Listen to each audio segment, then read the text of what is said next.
भाई साहब, हमें तो आपकी बेटी बहुत पसंद आई।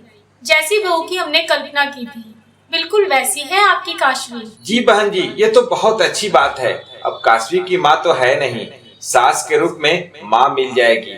इसे बस आप लोग सक्षम बेटा से पूछ लो, उन्हें ये रिश्ता मंजूर हो तो बात आगे बढ़ाएं।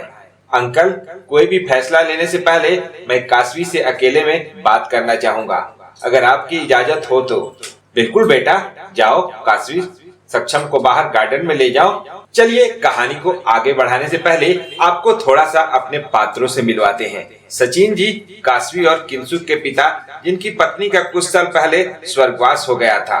उन्होंने अपने बच्चों को खुद से पाला और उच्च शिक्षा के साथ साथ अच्छे संस्कार भी दिए हैं। काशवी एमबीए करके एक एमएनसी फर्म में नौकरी करती है। किंसुक की शादी हो चुकी है और वो उसकी पत्नी सचिन जी का एक्सपोर्ट का बिजनेस संभालते हैं, जिसके लिए वो फिलहाल लंदन गए हुए हैं। दूसरी तरफ सक्षम अपने माता पिता का इकलौता बेटा, जो सॉफ्टवेयर इंजीनियर है। अच्छी खासी नौकरी है, उसके पिता का अपना व्यापार है। कुल मिलाकर दोनों परिवार टक्कर के हैं। ये हैं दोनों परिवारों का संक्षिप्त परिचय। चलिए अब सक्षम और काशवी के पास गार्डन में चलते हैं। देखो काशवी, आप अपने भावी जीवन साथी में क्या चाहती हो वो मुझसे कह सकती हो। अगर मैं आपकी कसौटियों पर खरा उतरूं तभी आप हाँ बोलना। सक्षम, मैं ज्यादा कुछ नहीं चाहती, बस मेरे लिए मेरे पापा ही सब कुछ हैं। और मैं यही चाहती हूँ मेरे जीवन साथी उनको उतना ही मान सम्मान दे जितना अपने परिवार को देता है। बहुत अच्छी बात है ये तो, कि आप अपने परिवार को इतना अहमियत देती हैं। उम्मीद है शादी के बाद ससुराल पक्ष के लोगों को भी वही मान सम्मान देंगी। जी बिल्कुल, चलिए अब घर के अंदर चलते हैं। दोनों बच्चों की हाँ होते ही रिश्ता पक्का कर दिया गया और शादी का मुहूर्त भी जल्दी ही आ गया। फेरों और 7 वचनों की रस्म पूरी हुई। वर और कन्या अपना स्थान ग्रहण करें। रुकिए पंडित जी, अभी 8वां फेरा और 8वां वचन बाकी है। सक्षम के ऐसा बोलते ही जनवासे में खुसुर फुसुर शुरू हो गई। भला 8वां फेरा या 8वां वचन भी होता है कहीं? बेटा, फेरे और वचन बस 7 ही होते हैं, यही शास्त्रों में लिखा है, यही सनातन से चला आ रहा है।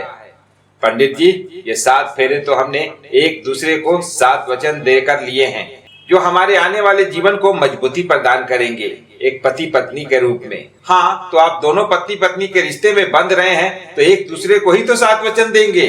पंडित जी, हम पति पत्नी के रिश्ते में बंधने के साथ और भी कई रिश्ते में बंध रहे हैं। मेरी पत्नी किसी की बहू भी होगी और मैं किसी का दामाद भी।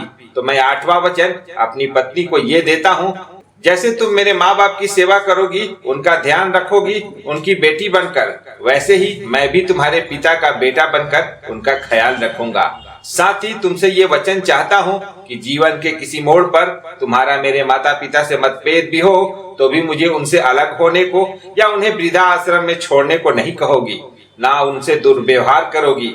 अगर तुम्हारे पिता को कभी किसी मोड़ पर जरूरत हो तो वो अपने इस बेटे के पास बेझिझक आ सकते हैं। हमारा घर जितना हम सबका होगा उतना उनका भी होगा। क्या तुम इस अग्निकुंड को साक्षी मान मुझे ये वचन देकर 8वां फेरा लोगी मेरे साथ?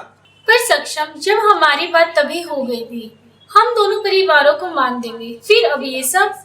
काशवी, मैंने अपने दोस्तों की पत्नियों को देखा है, उनके माता पिता से दुर्व्यवहार करते। मेरे दोस्त इसके लिए परेशान भी रहते हैं। ऐसा कुछ मैं अपने घर में नहीं चाहता और इस 8वें फेरे को निभा सको तभी लेना ये फेरा, वरना तुम मेरी पत्नी तो बन जाओगी पर अर्धांगिनी नहीं। मुझे आपका 8वां फेरा मंजूर है सक्षम। जिंदगी के किसी मोड़ पर आपको लगे मैं ये वचन नहीं निभा पा रही हूँ, तो ये फेरा और इससे जुड़ा वचन टूटते ही मेरा आप पर कोई हक नहीं रहेगा। ये बोल काशवी 8वें फेरे के लिए बढ़ गई। मंडप में बैठे हर इंसान की आंख नम हो गई। सक्षम के माँ बाप की आंख में खुशी के आंसू से उनका बेटा तो उनका था ही, अब बहू के रूप में बेटी भी मिल गई थी। वही काशवी के पिता ऐसे दामाद पाकर खुद को भाग्यशाली समझ रहे थे। आज पूरा मंडप गवाह था उस 8वें फेरे का, जिसने रिश्तों की एक नई परिभाषा गढ़ी थी। साथ ही केवल 2 दिल नहीं, 2 परिवारों को एक किया था।